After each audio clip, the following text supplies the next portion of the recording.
Namo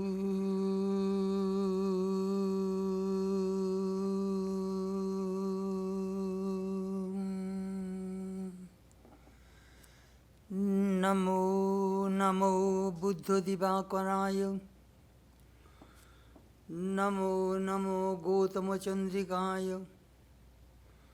Namo Namo Ananta Gunanaraya. Namo Namo Shaikyanandanaya. I bow down to Lord Buddha, who is luminous like the blazing sun and soothing like the moon. I bow down to Buddha, the prince of Shaikya dynasty and the man of infinite divine qualities. May Buddha awaken our hearts. Om Shantihi, Shantihi, Shantihi. Peace, peace, peace be unto all.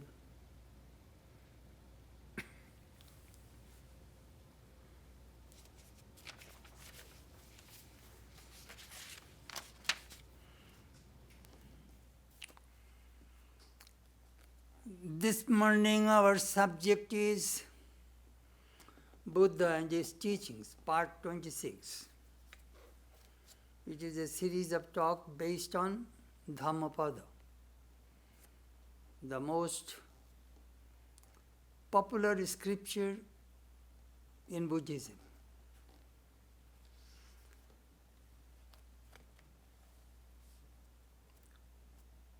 Buddha gave 184,000 teachings. His attendant Ananda knew 182,000. And all these teachings are recorded in 3 Pitakas. 3 Pitaka. Pitaka means basket, boxes. 3 baskets full of teachings of Buddhism. Those are the Buddhist scriptures. 3 months after Buddha's parinirvana,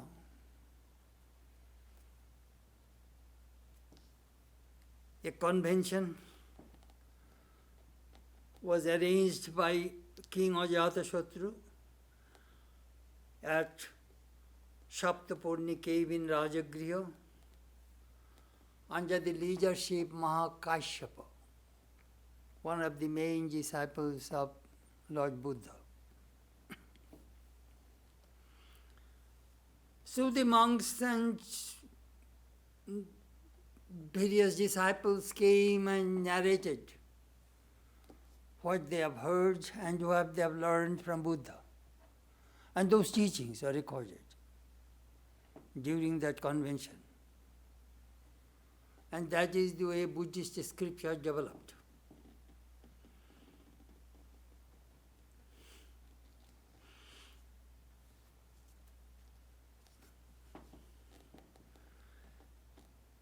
Buddha's songs, stories, and parables are innumerable. And these 3 Pitakas I mentioned is called Sutra Pitaka, Vinaya Pitaka, Abhidhamma Pitaka. These are the 3 scriptures. Sutra Pitaka are the general teachings for the masses, universal teachings, so that everybody can practice Buddha's dharma. Vinaya Pitaka are the teachings mainly for the monastics, monks and nuns. Buddha gave all the disciplines, Dashashil, Panchashil, all the shilas, disciplines, the monks and nuns are supposed to practice.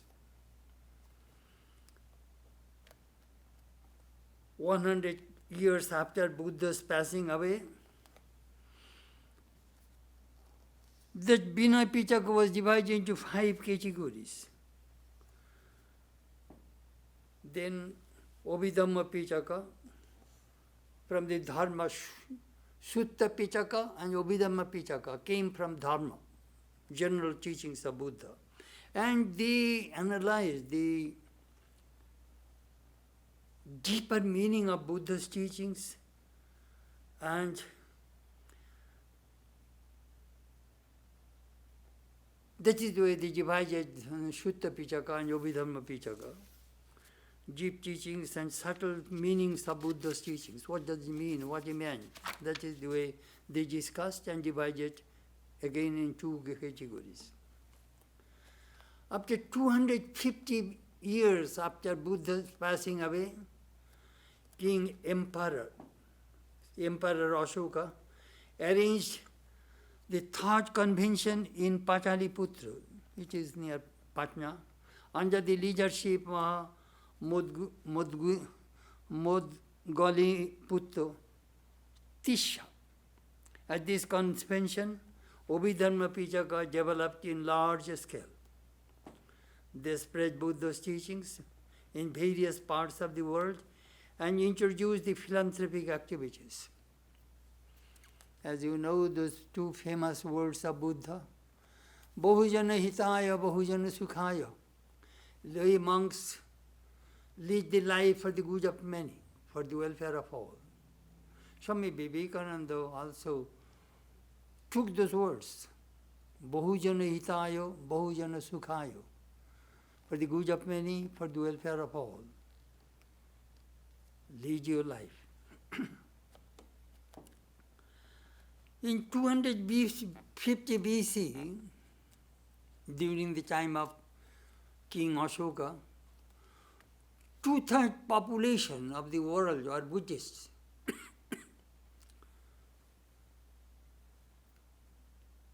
India, Tibet, China, Japan, whole Southeast Asia, the entire population, even some part of the Middle, Kabul, most part of the, and then of course, at that time you will have to understand there is no Islam. There is no Christianity at that time.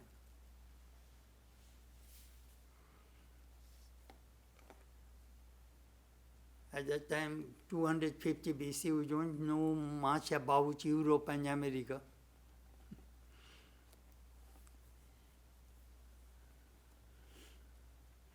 I remember a beautiful story. Then 1 century BC, the fourth convention of Buddhism was held under the leadership of Boshumitra. King Kanishka convened that convention, and again the Buddha's teachings were translated from Pali into Sanskrit. Buddha taught in Pali. That was the local language. You see, if we speak in the language of the people, religion will spread fast. Otherwise, very few people know Sanskrit at that time.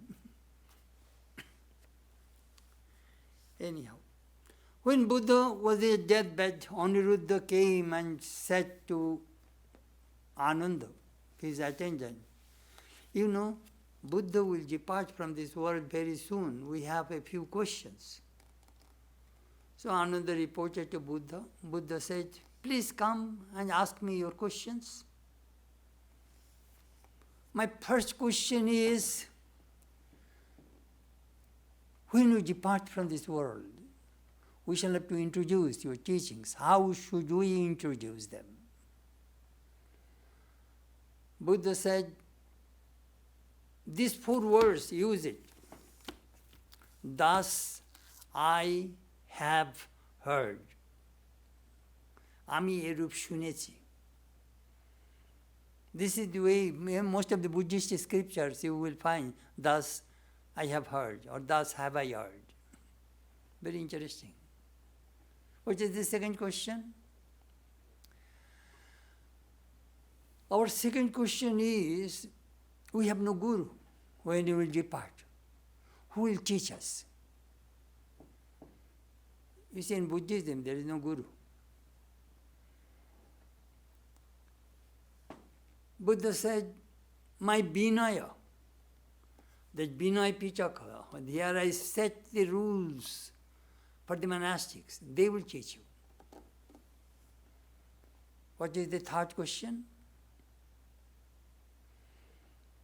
When you depart, where shall we live? You will have to understand, during the time of Buddha, almost entire northern part of India full of monasteries and convents. Where shall we live? Buddha answered, mindfulness.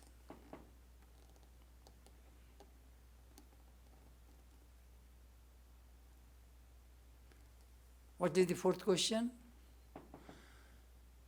When you are alive, when we have a problem among the monastics or how to discipline, the people, who will do these things? How shall we control these indisciplined monks? Buddha said that is a very easy job. But how? Analap. Don't talk to him. Just ignore that person. Then he will know that I am no good. He will automatically leave the monastery. Very interesting. Dharmapada, which we are studying, is a beautiful scripture. It is like Bible to the Christians, Quran to the Muslims, Gita to the Hindus, Torah to the Jewish people. Dharma is the way to realize dharma, the path of virtue, the path of truth. It is said that Ashoka read Dharmapada and was converted into Buddhism. There are 26 chapters in this book and 423 verses, connected with 299 episodes.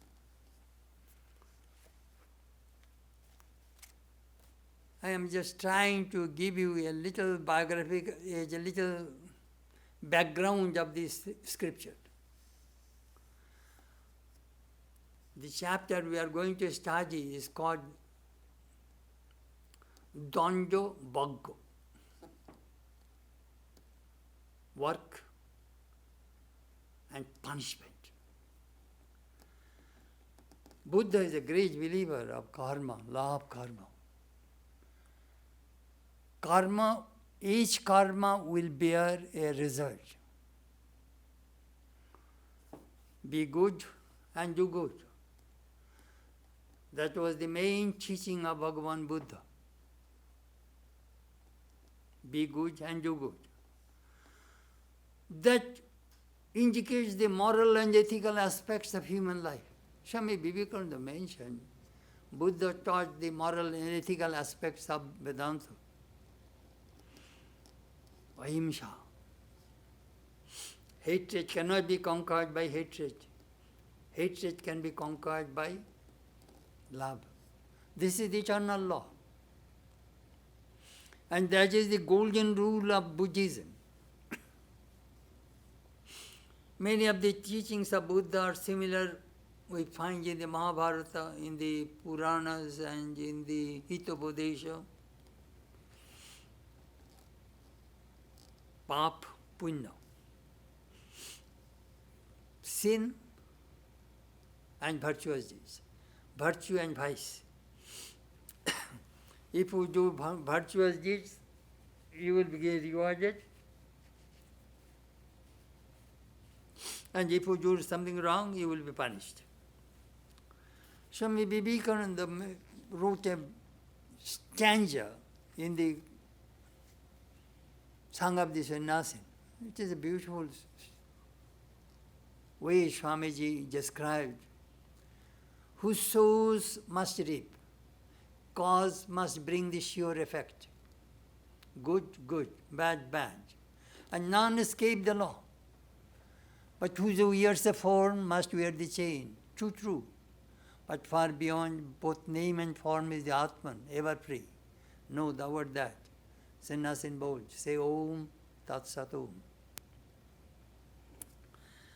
Pap Punya.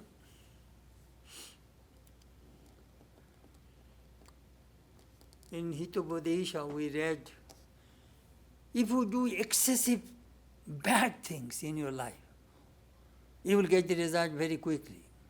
It may be in 3 days or 3 months or 3 years. Similarly, if you do excessively good things, you will get the result in a similar way. It is all of karma. St. Augustine made a beautiful remark. It was pride that changed angels into devils. It is humility that makes men as angels. Pride, ego, is our number one enemy.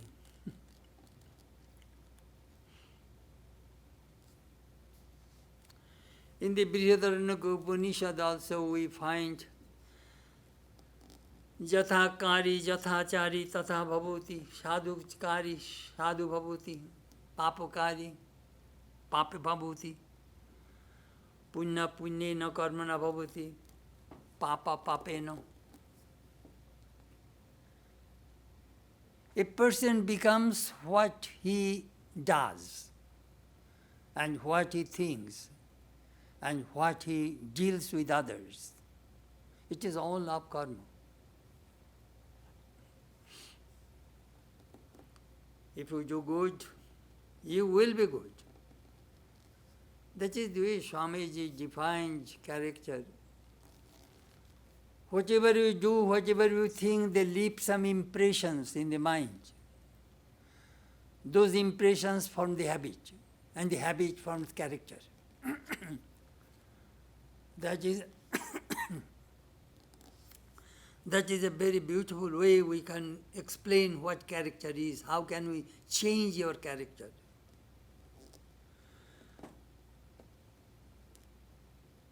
Karma. In Raja Yuga, Swami Vivekananda made another statement. If you throw a stone, and if the world is round, and if the stone has infinite velocity, that stone will encircle the world and will come back and hit at your back.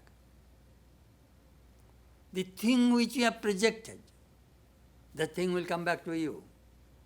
If you stand in front of a mirror, you show your smiling face, you will get a smiling reflection. Gloomy, grouchy, crying face, you will get same kind of reflection. It is all what you are projecting. Projection. When we project, when we verbally abuse people, physically abuse people, we do not know the result of that karma will come back to us. It must. This is the law of karma.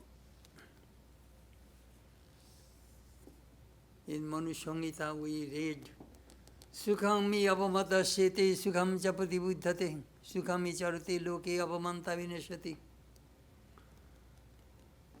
There are some people in this world, they hurt people, they abuse people. And the person who accepts it as his law, as his result of his karma, and does not react, the result of that karma will go back to that abuser. Buddha said, suppose a person brought some fruit to sell in the market, and nobody came to buy it. What will he do? What will he do? At the end of the day, he will take back the fruits to his home. So if somebody tries to release their anger, hatred, jealousy toward you, do not react. Then all those things will go back to that person. Avamanta vinashati, the abuser, will be destroyed. Sometimes we do not understand this law of karma because we do not see behind the law of karma. Sometimes we see born blind, deformed child, handicapped children. We feel love, compassion for those people. But why they have this kind of problem? It is all of karma. We do not know that person's past life.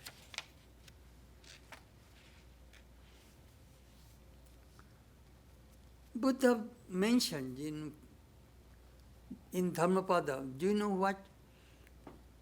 If drop by drop water falls in a pitcher, overnight you will find the pitcher is full.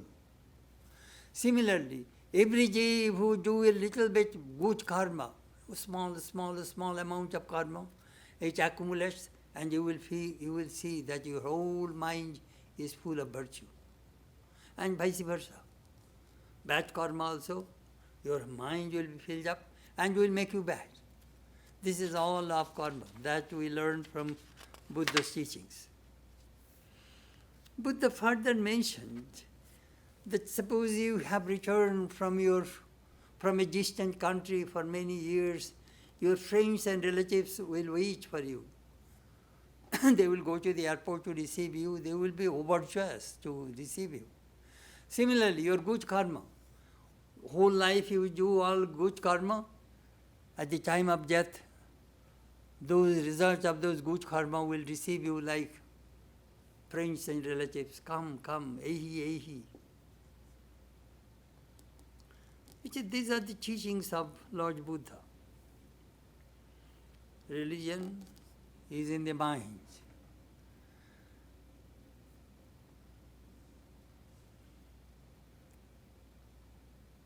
He told, here's the bullock cart. The bulls are pulling the cart and the wheels of the cart follows these bulls. So your good karma will have, if you have the good karma, your karma will go with you. And your bad karma also will go with you. That is the introduction of today's talk. Now we shall open the Dhammapada, our text.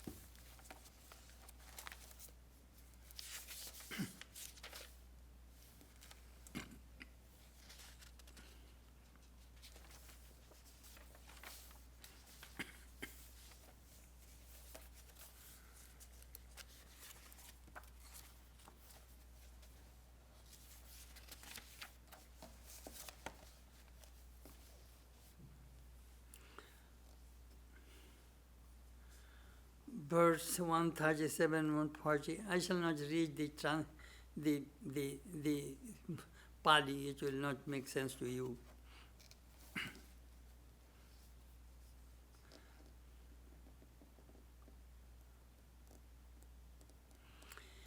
He who inflicts punishment on those who do not deserve punishment, and offense against those who are without offense, soon comes to one of these 10 states.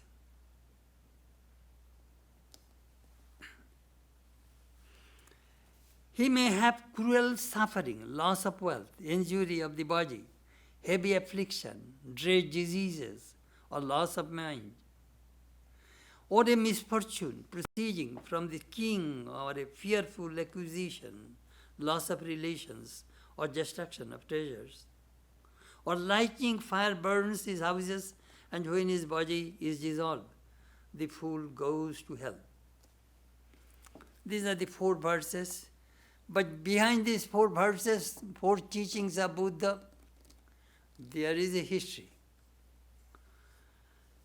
The history is Mahamudgalana, who was Buddha's one of the main disciples, used to live in the Shila mountain in Rajagriha. So there are some monks who are very much against Buddha and very jealous of him. They wanted to kill his main disciple, Mahakashyapa, Mahamudgalana. So these monks engaged some murderers, mafias, to kill him. When they came, Mahamudgalana has a yogic power. He was an Arhat, illumined soul. Immediately he disappeared through his yogic power, and they could not find him. After a few days, again they came, again Mahamudgalana disappeared. They could not kill him. On the 3rd time, when these murderers came, he did not disappear. So they came and they cut him into pieces. But according to Buddhism, the Arhat has full control over his death, so he did not die. He joined his own cut bodies, and through yogic power, he went and appeared before Buddha and asked his permission that I want now Parinirvana. I want to depart from this world.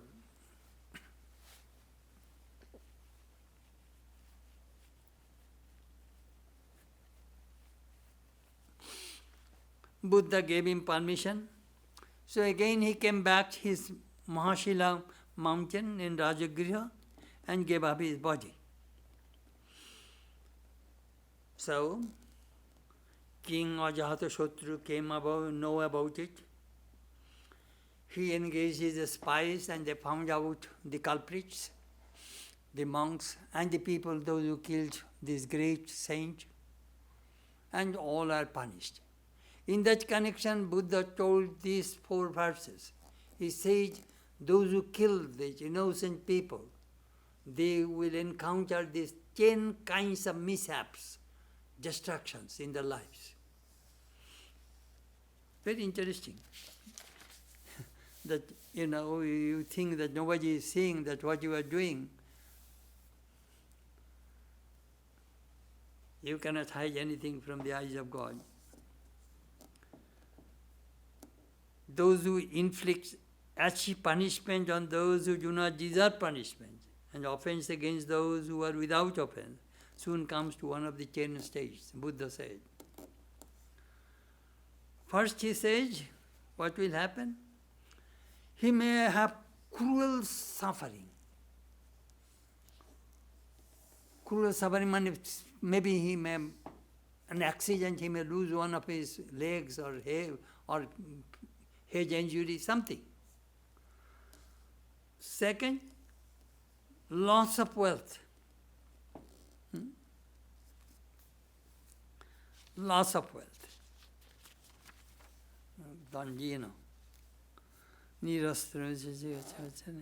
Tibro jantrana, khoi khoti. He loss of wealth, property, everything he may lose. He may get kind of incurable, terrible disease.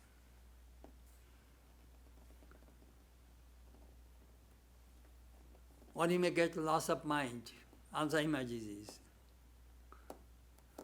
Or suppose some king may punish him because of his misconduct. Or he may be accused and punished. He may lose his relatives and friends. He may lose all of his accumulation of treasures. Perhaps lightning can burn his house and tornado can blow away his house. And this kind of person goes to hell, that Buddha said. Very graphic.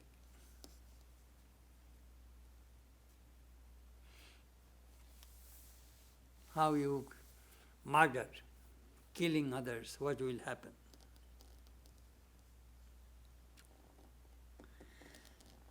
The next story, verse 141.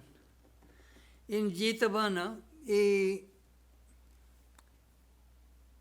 bhikkhuk, a garastha, a householder, very well-to-do householder, wanted to be a monk. He came to the monastery with his all wealth, and he brought his servants, cooks to look after him. But the other monks did not like it. But here we are practicing austerity and leading this disciplined life, and you came with all of your luxury and all of your things, you are polluting our monastery. So they resented and they complained, but he did not listen. He is a Bilashi sadhu, foppish monk. So they took him to Bhagavan, Lord Buddha, and Buddha, when he went to Buddha, he became very mad with those monks, and he threw away all of his clothes and stood naked in front of Buddha.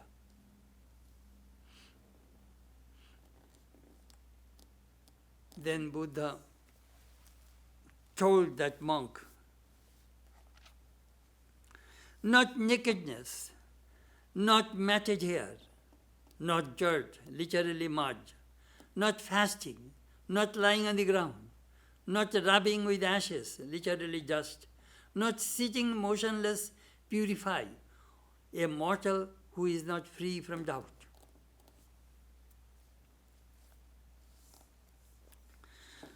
Buddha rejects these outward signs of asceticism as they do not calm the passions. I will have mercy and not sacrifice, and the knowledge of God more than burnt offering.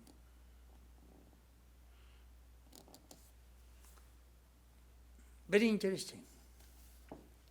Show. Sri Ramakrishna did not like this show business at all. A matted hair besmeared with ashes. These are all show.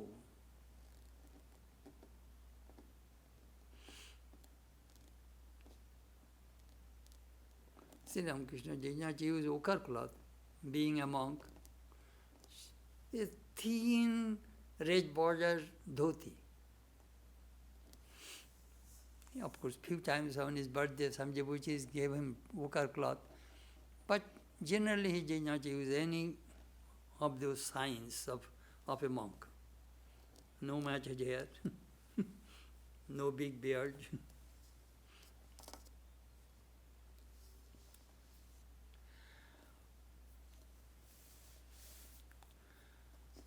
Nagnacharya. It is good to read. We see some Naga monks in India.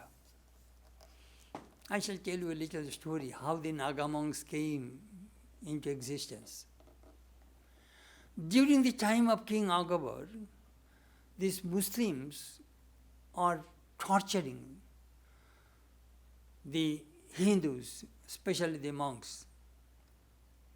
And they went to the king. King says, according to the Muslim law, these Muslim fakirs, they are not under the law.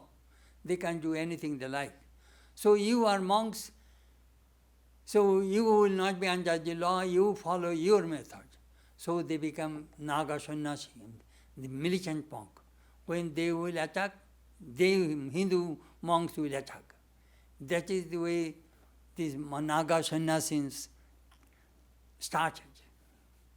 During the time of King Akbar, we heard. Jatadharan, matted hair. Pankalepon, they besmeared body with mud and sits on the bank of the Ganges. Sometimes they fast. Sometimes they sleep. I have seen they sleep on the nails or some thorns. Sometimes they besmear the ashes all over the body.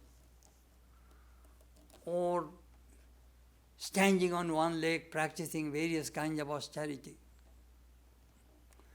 Buddha says these are the things cannot bring the calmness of the mind. Physical torture cannot calm the mind.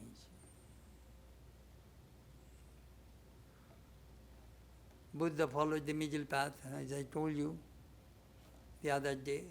But here is a veena, and here is the string. If it is too tight, it will not bring the right sound. If it is loose, it will not bring the right sound. It will be tuned properly. That Buddha said. Then you will get the right sound in your string.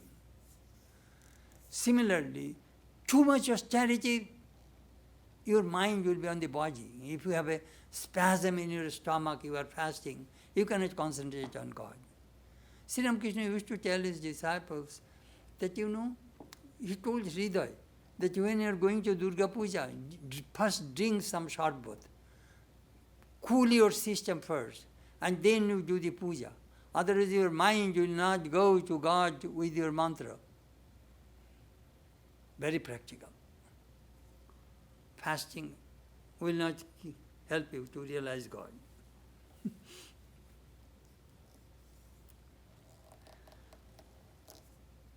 Extremity is no good. Bilashi also is not good. this foppishness, luxury. It will not help. I remember the story of Raghunath Goswami. He was a son of a very rich man, became a disciple of Chaitanya. Chaitanya gave him instruction.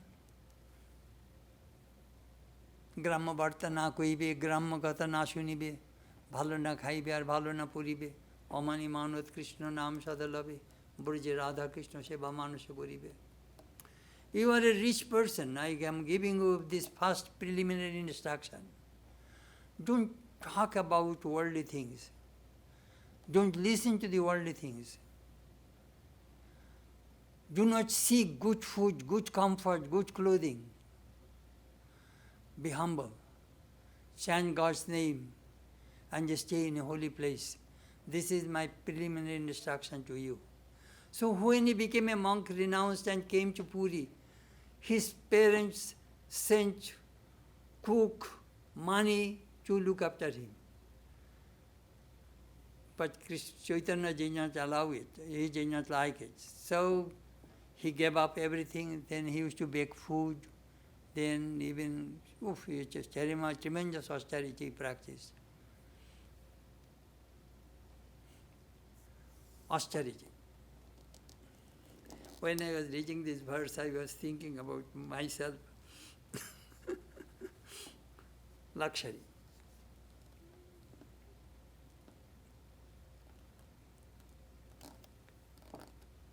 When I joined, out of renunciation, I came with 2 clothes and 2 shirts. And the moment I joined, the manager Swami told me that 1 year we shall not give you any clothes. Why? Because if you go back home, we shall lose a dhoti. We shall lose a cloth. So I was thinking, my goodness, what will happen? But I have a brahmachari friend. He said, don't worry. I shall get a cloth for you from Belur Math, the president. When he initiates, I shall bring that cloth for you. And he had a torn shirt that he gave to me, like this kind of thing. Anyhow, I survived 1 year. But now I have so many clothes. And this is a silk cloth. I remember when I went to India, Swami Gombiranandaji said, take the silk cloth to America. In India, if they use silk cloth, people criticize the monks. In America, nobody will criticize. So these are clothes, actually, they used it for Sri Ramakrishna's decoration in Belur Math. In the marble statue you have seen, every day they change clothes. So these clothes are used by Ramakrishna. And then we got the prasad.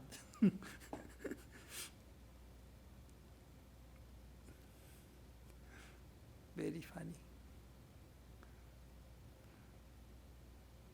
We had no shoes.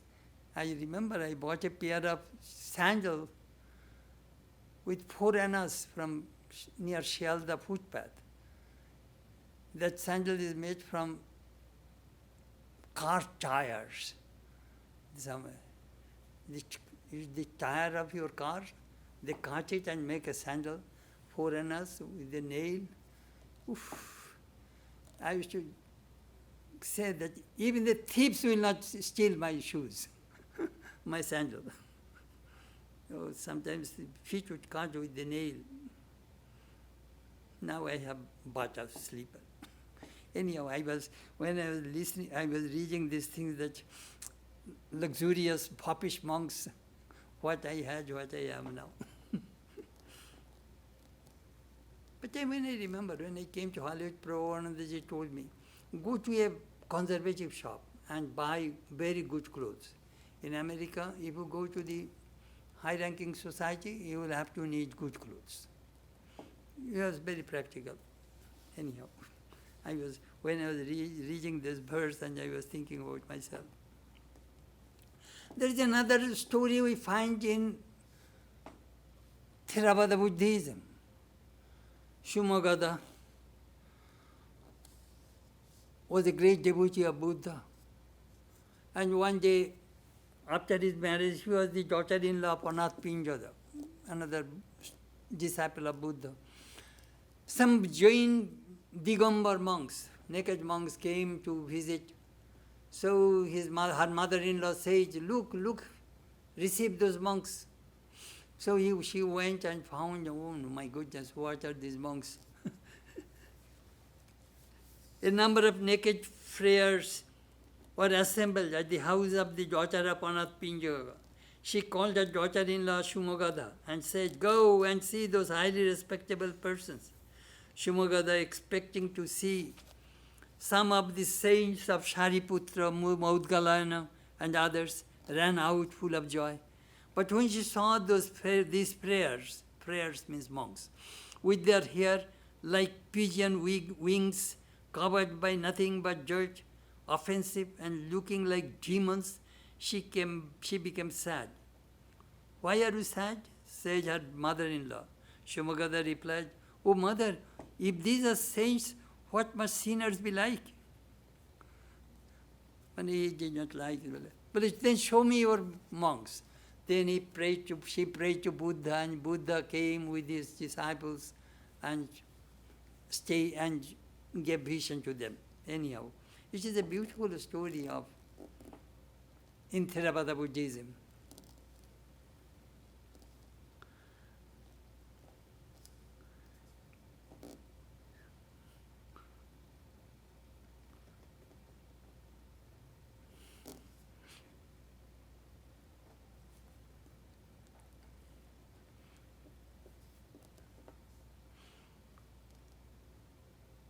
A monk should have renunciation and purity. Those are the two ornaments that are very vital for them in the monastic life. Renunciation and purity. These are the two wings which will help monks to fly toward the infinite. Next story.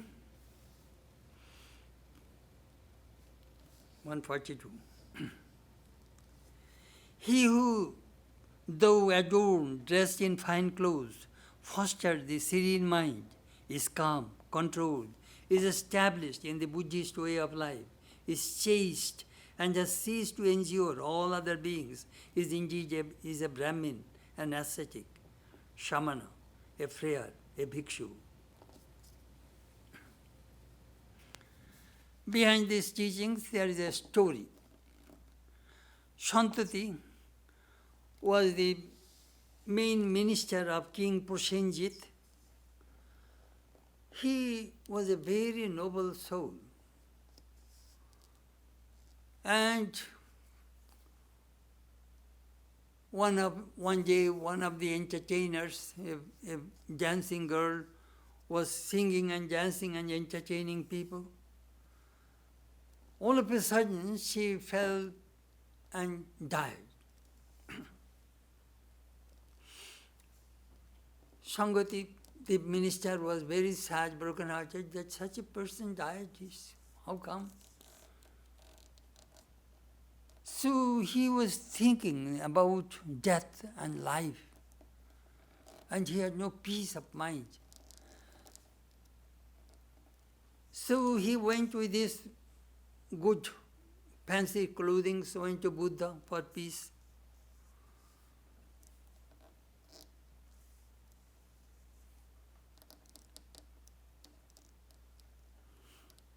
And in that dress he attained Parinirvana. So all monks are talking about that, how come this, is a minister and he has all luxury, all dress, and he attained Parinirvana?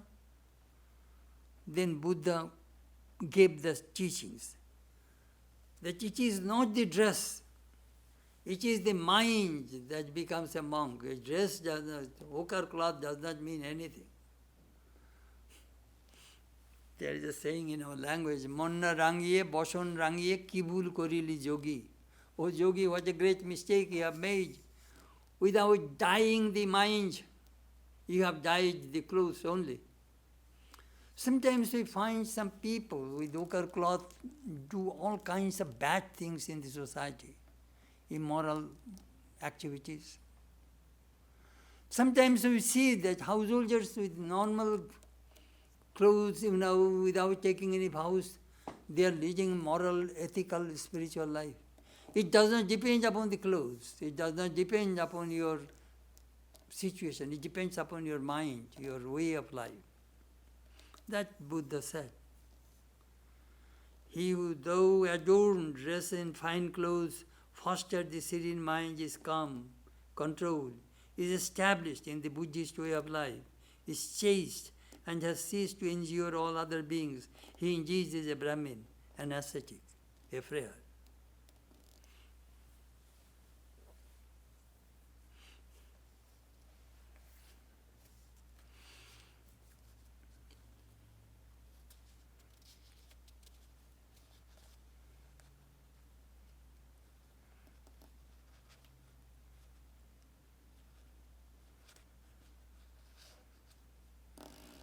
We read in our Hindu literature, King Janaka.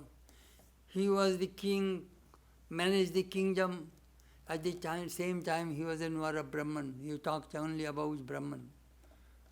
We know his dialogue between Jaggavalka in the Brihadaranyaka Upanishad, in Ashtavakra Samhita. We find Janaka's statement and how much he knew about spiritual life.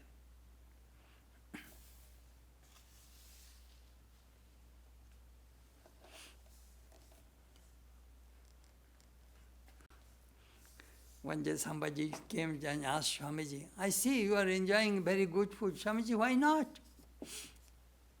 I gave up Kamini Kanchan, lust and gold. Why should I not enjoy some good food? Swamiji gave a good answer.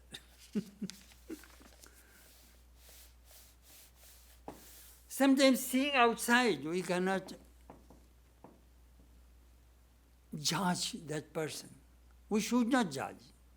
I remember we had a great Swami, Swami Pragyananda. He was the right hand of Aurobindo. He was a revolutionary, became a monk, was a disciple of Holy Mother, a great thinker, great writer, great orator. One day he was smoking a cigarette, standing on the bus stand in Calcutta. So a young monk, the monk is smoking cigarette. So he came forward and asked Swami Pragyanandaji, what type of monk you are? The Swami gave a puff and he looked at that young man and said, how many types do you know? That is a good answer. I remember another story, our Swami Bhitoshokanandaji, Shatu Maharaj. In 1957, they are going to Amarnath. On the way in Kashmir, they are eating in a restaurant and they are eating boiled egg. Then a Punjabi monk came and asked Maharaj, being a monk, you are eating this kind of egg, and what, Maharaj, aap kaun panthi hai? Mane, what sect monk you belong? Then Maharaj replied, Kusum panthi hai. Kusum means the yellow yolk is called kusum in our language. Bole, main to kusum panthi hai. Bole, kusum panthi, ye panthi to kabhi nahi suna. We have never heard this kind of sect. Oh, ye Naya Panthi, it is a new sect. We used to make a joke. But Kusum Panthi hai.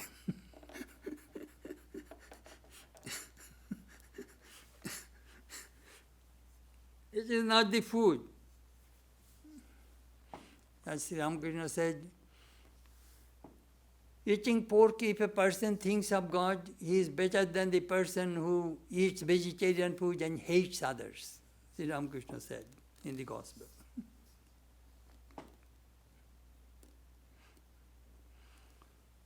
Do not judge. You do not know that person's inside.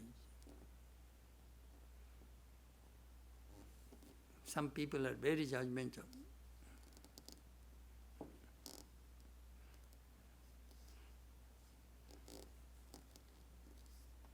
Sahvase vijaniyat charitram sahvasinam.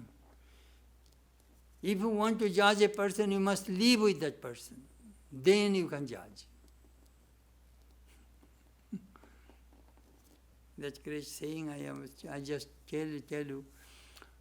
When Rama and Lakshmana were searching Sita, Rama was very much disturbed.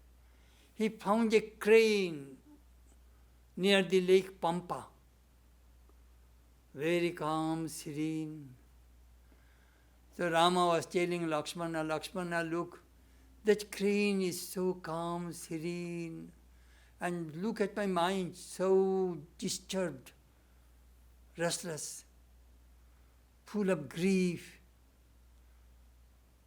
Immediately a fish raised his head from the lake and said to Rama, "Oh Rama, you are thinking about this crane, so calm, serene, virtuous. You do not live with him, I live with that crane. He ate my wife, he ate my children, now he is meditating on me. He wants to eat me.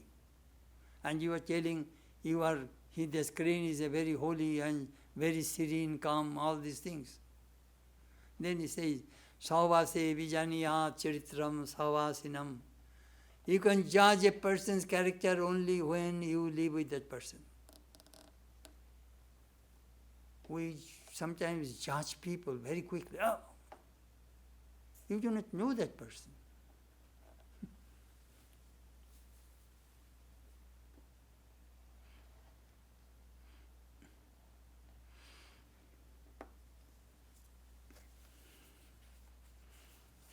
Next two verses are very, very interesting.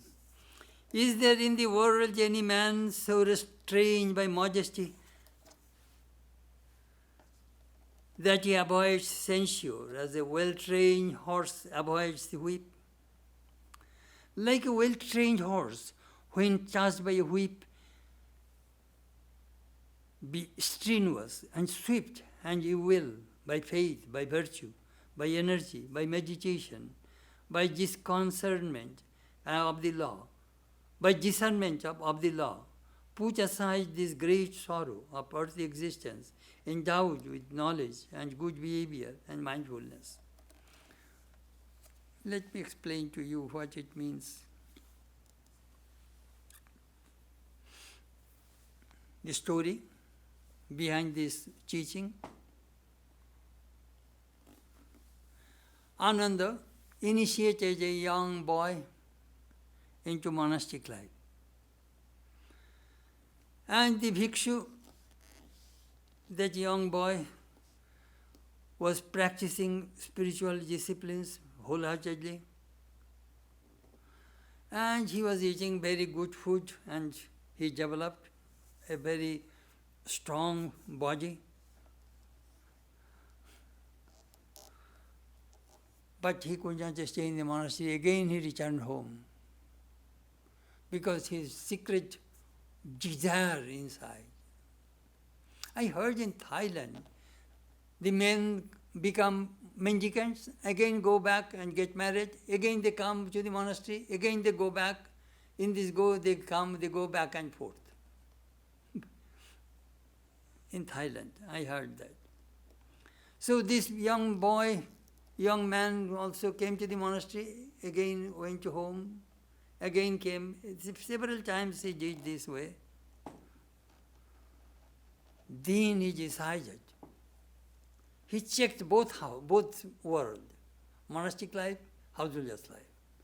Then he made a firm determination that no, I want to lead this life, this monastic life. And he controlled his mind, and slowly he attained illumination. In that connection, Buddha told this teaching. Very interesting.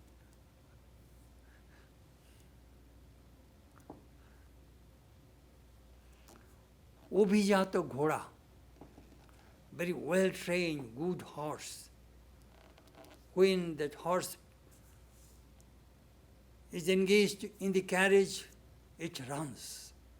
It doesn't need any whip. It runs. Similarly, there are some people in this world, their actions are so good, so nobody could get any chance to criticize that monk. He moves freely, free from blemishes, pure character, full of renunciation and purity. He moves steadily toward the path of nirvana. And some horses, those who are very well trained, they sometimes need a little bit touch of the whip, and immediately it runs.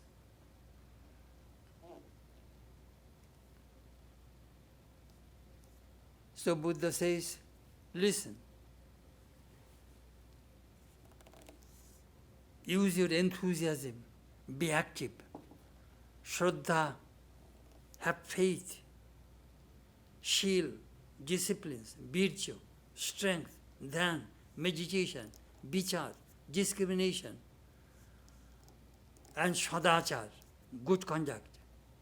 And sritiman means have that recollectedness of your true nature. Thus you can get rid of the misery, pain, bondage. Very beautiful teaching. Two types of horses. One is very aristocrat, they do not need any discipline, they move forward. And another, they need some instructions, but they also go steadily toward the goal.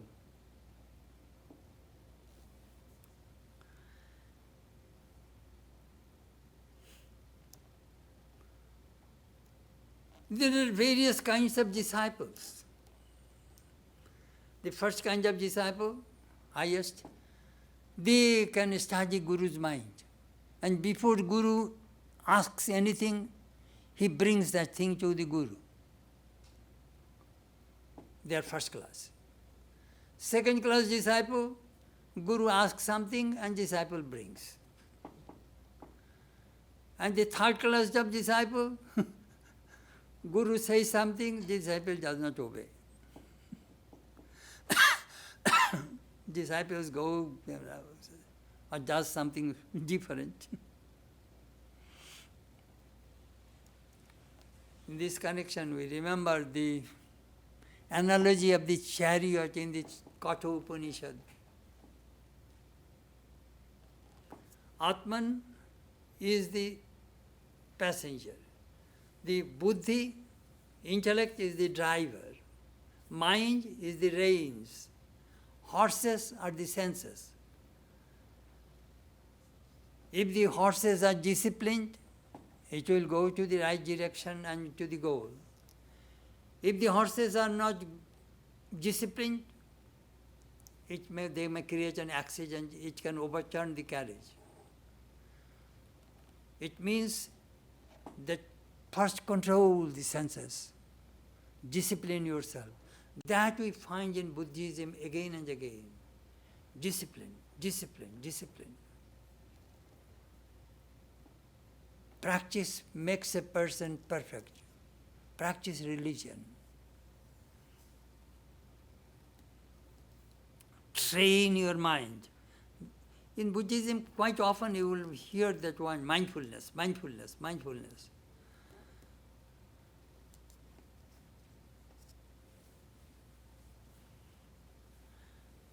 Buddhistic teachings will make your mind strong, your power of discrimination will be increased, it will stop you doing anything wrong, immoral, it will encourage you to do good things, virtuous deeds.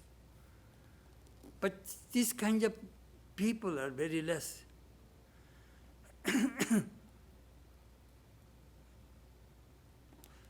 You are comparing these things with the horses.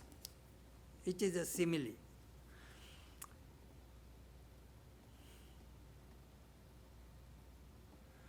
If you want to get rid of suffering, misery from your life, you must practice these disciplines, have strength, enthusiasm, have a good character, have faith and sincerity, practice meditation, build your moral and ethical virtues, and good conduct. These are the divine qualities. The last verse. Engineers who build canals and aqueducts lead the water where they like. Fletchers make the arrow straight. Carpenters carve the wood. Good people fashion discipline themselves.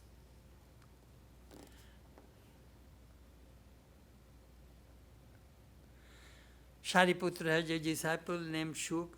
At the age of 7, he came to the monastery. He used to go for begging food with his guru. One day he did not go. He stayed in his room and practiced deep meditation. In that meditation, through meditation, he attained illumination. This young boy attained nirvana, attained illumination. In that connection, Buddha gave this teaching. Engineers who build canals and aqueducts lead the water where they like. Fletchers make the arrow straight. Carpenters carve the wood. Good people fashion disciplines themselves.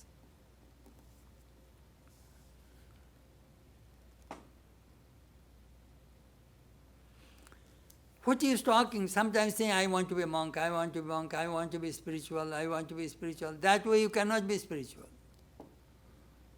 You will have to practice it. And some people say, I want to be a chemist, I want to be a chemist. Or you will have to go to the lab.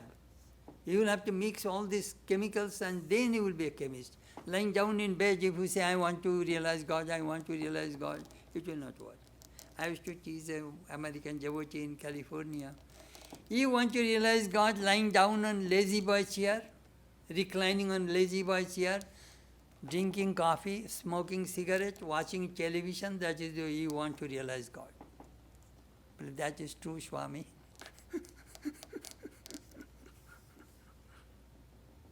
No, you will have to discipline yourself. That we find Buddha again and again emphasized these disciplines. Control your mind, control your senses. Then and then only you will attain illumination. Self-reverence, self-knowledge and self-control. These three alone lead life to a sovereign power. So we finished this chapter.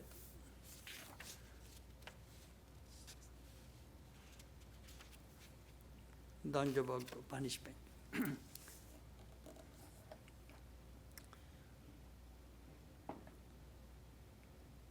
Matma me shuddhantam jyotiraham virajabi papma bhuyasam. Antaratma me shuddhantam jyotiraham virajabi papma bhuyasam. Paramatma me shuddhantam jyotiraham virajabi papma bhuyasam. Om Shanti Shanti Shanti. Leaders, no. May I be free, may my body become pure.